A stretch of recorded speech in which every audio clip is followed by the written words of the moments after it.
TAT HS higher secondary અને secondary બંને માટેના વિડીયો અગત્યનો છે. મોસ્ટ IMP MCQ 2026 માટેનો શિક્ષક અભિયોગ્યતા માટેના આ ખૂબ જ અગત્યના પ્રશ્નો છે, એટલે કે ટીચર એપ્ટિટ્યૂડ એના માટેના ખૂબ અગત્યના પ્રશ્નો છે. એટલે ખાસ ધ્યાન આપજો. આપણી ચેનલ SS એજ્યુકેશન અને સુનિલ ખલાસી ફેસબુક પર અને સુનિલ ખલાસી આઈકેન આ ઇન્સ્ટાગ્રામ પર 3 જગ્યાએ તમને આ વિડીયો જોવા મળશે. એટલે કોઈક એક જગ્યાએ જોતા હોય તો 3 જગ્યાએ જઈને ફોલો અને સબસ્ક્રાઈબ કરી લેજો, જેથી કરીને તમને બધી જ જગ્યાએ વિડીયો કોઈક ને કોઈક જગ્યાએ ઉપલબ્ધ થઈ શકે. શરૂઆત કરીએ. ટુ ટીચ એટલે શું? તો ટુ ટીચ એટલે કન્ટેન્ટ, એટલે કે શું? વિષય વસ્તુ. શું? માત્ર બોલવું નહીં, લખવું નહીં કે વાંચવું નહીં, વિષય વસ્તુ એટલે કે કન્ટેન્ટ કહેવાય ટુ ટીચ.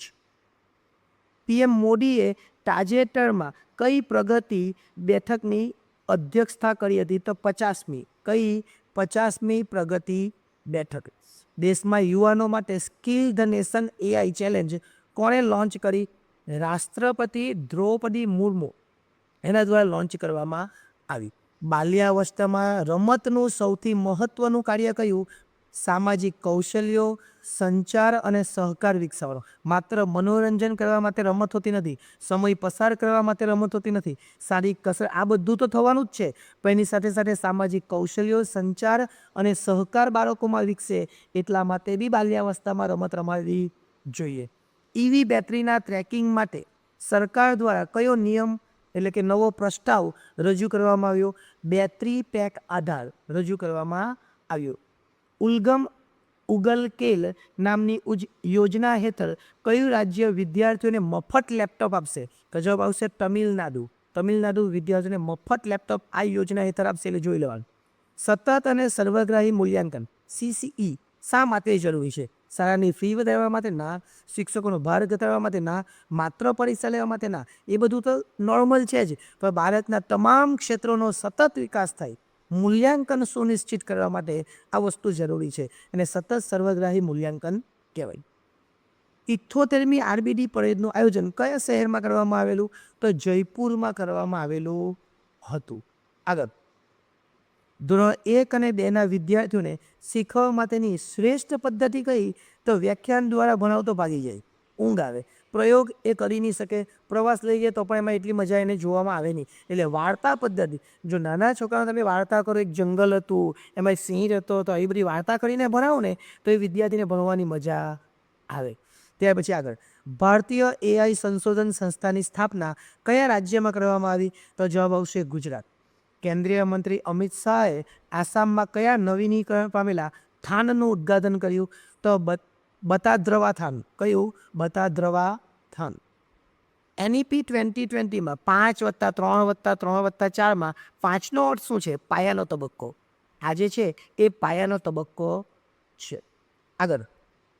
દેશમાં 8મું રાજ્ય પગાર પંચ, દેશમાં 8મું રાજ્ય પગાર પંચ રચના પ્રથમ રાજ્ય કયું? તો પ્રથમ રાજ્ય છે આસામ.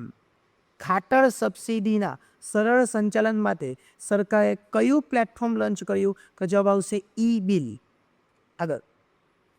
જીન પિયાજેના જ્ઞાનાત્મક વિકાસના તબક્કાનો સાચો ક્રમ કયો? તો પહેલાં સંવેદન આવે, પછી પૂર્વ આવે, પછી મૂર્ત આવે અને પછી ઔપચારિક આવે. એટલે સંવેદનકારક, મૂર્ત ક્રિયાત્મક, પૂર્વ ક્રિયાત્મક, મૂર્ત ક્રિયાત્મક અને ઔપચારિક, આ રીતના એનો જે મેઇન તબક્કો સાચો ક્રમ છે એ આવશે. નેશનલ હાઈવે પ્રોજેક્ટમાં ગુણવત્તા નિશ્ચિત કરવા માટેના તાજેતરમાં કોની વચ્ચે MOU છે? NTA અને AI વચ્ચે. દિલ્હી સરકારે AI આધારિત ફરિયાદ નિવારણ પ્રણાલી વિકસાવવા માટે કઈ સંસ્થા સાથે ભાગીદારી કરી? IIT કાનપુર સાથે. ક્લાસિકલ કન્ડિશનિંગ શાસ્ત્રીય અભિસંધાનનો સિદ્ધાંત કોણે આપ્યો? શાસ્ત્રીય અભિસંધાન કૂતરો યાદ રાખવાનો પાવલો, કબૂતર આવે તો સ્કિનર, અને ચિમ્પાન્જી આવે તો પછી તમારે જોઈ લો થોર્નડાઇક ને બધા આવતા છે તે. કયા રાજ્ય મેડિકલ એજ્યુકેશન ગવર્નન્સમાં સ્વાસ્થ્ય સંવાદ પ્લેટફોર્મ લોન્ચ કર્યું? તો જવાબ આવશે રાજસ્થાન. ભારતની પ્રથમ 3D ફ્લક્સ એન્જિયોગ્રાફી હોસ્પિટલ એટલે કે કઈ હોસ્પિટલમાં સફળતાપૂર્વક? Army hospital. કઈ હોસ્પિટલ? Army hospital. બાળક કેન્દ્રિત શિક્ષણમાં શિક્ષકની ભૂમિકા શું? સહાયક અને માર્ગદર્શક. શાસક નથી, નિરીક્ષક નથી, આચાર્ય બી નથી, સહાયક છે અને માર્ગદર્શક એટલે ફેસિલિટેટર છે. તાજેતરમાં ચર્ચામાં રહેલી જલ સેવા આંકલન પહેલ કોના દ્વારા લોન્ચ કરવામાં આવી? CR પાટીલ દ્વારા. પ્રધાનમંત્રી માતૃવંદના યોજનાએ હાલમાં તેના સફળ અમલીકરણના કેટલા વર્ષ પૂર્ણ કર્યા? તો જવાબ આવશે 9 વર્ષ પૂર્ણ કર્યા. શિક્ષણની સૌથી શ્રેષ્ઠ અને ઉત્તમ પરિણામ આપનારી પદ્ધતિ કઈ? પ્રકલ્પ એટલે કે પ્રોજેક્ટ પદ્ધતિ છે. ગોવા રાજ્ય સરકાર દ્વારા કયા ત્રીજા જિલ્લાની સ્થાપના કરવાની જાહેર કરી? કુશાવતી. ભારતની પ્રથમ વંદે ભારત સ્લીપર ટ્રેન કયા બે મુખ્ય શહેરો વચ્ચે દોડાવવામાં આવી? ગુવાહાટી અને હાવડા. ગુવાહાટી અને હાવડા. કઈ અવસ્થાને જીવનની વસંત તરીકે ઓળખવામાં આવે? તરુણાવસ્થાને જીવનની વસંત તરીકે ઓળખવામાં આવે. એવું પણ પૂછાય કે આવું કોણે કહ્યું છે?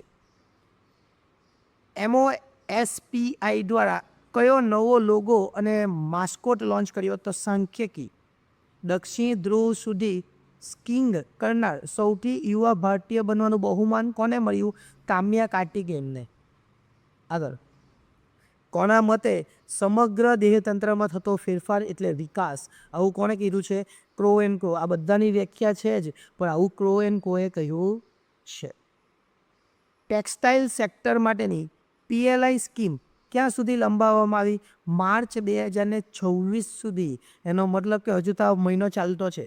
મુખ્યમંત્રી સેહત યોજના કયા રાજ્યમાં લોન્ચ થઈ?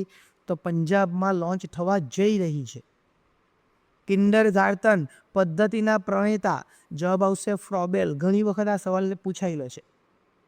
તેલંગાણાની મૂસી નદીના વિકાસ પ્રોજેક્ટ માટે ADB એ કેટલી લોનની મંજૂરી? 4100 કરોડ.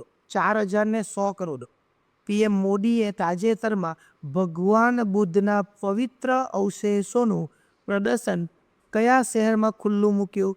તો નવી દિલ્હી. ક્યાં? નવી દિલ્હી.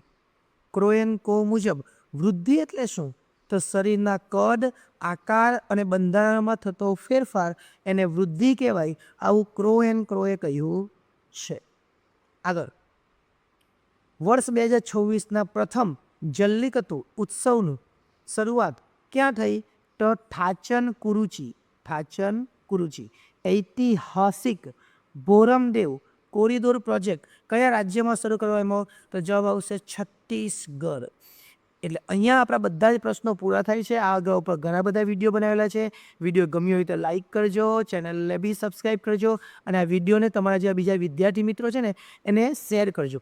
ફેસબુકમાં સુનિલ ખલાસી નામનું પેજ છે, ઇન્સ્ટાગ્રામમાં સુનિલ ખલાસી આઇકેન છે અને યુટ્યુબ પર SS એજ્યુકેશન છે. આ ત્રણેય જગ્યાએ ફોલો, સબસ્ક્રાઈબ જે કરવું હોય તે કરી લેજો, જેથી કરીને નવા નવા વિડીયો તમને પરીક્ષા સુધીમાં મળતા રહે.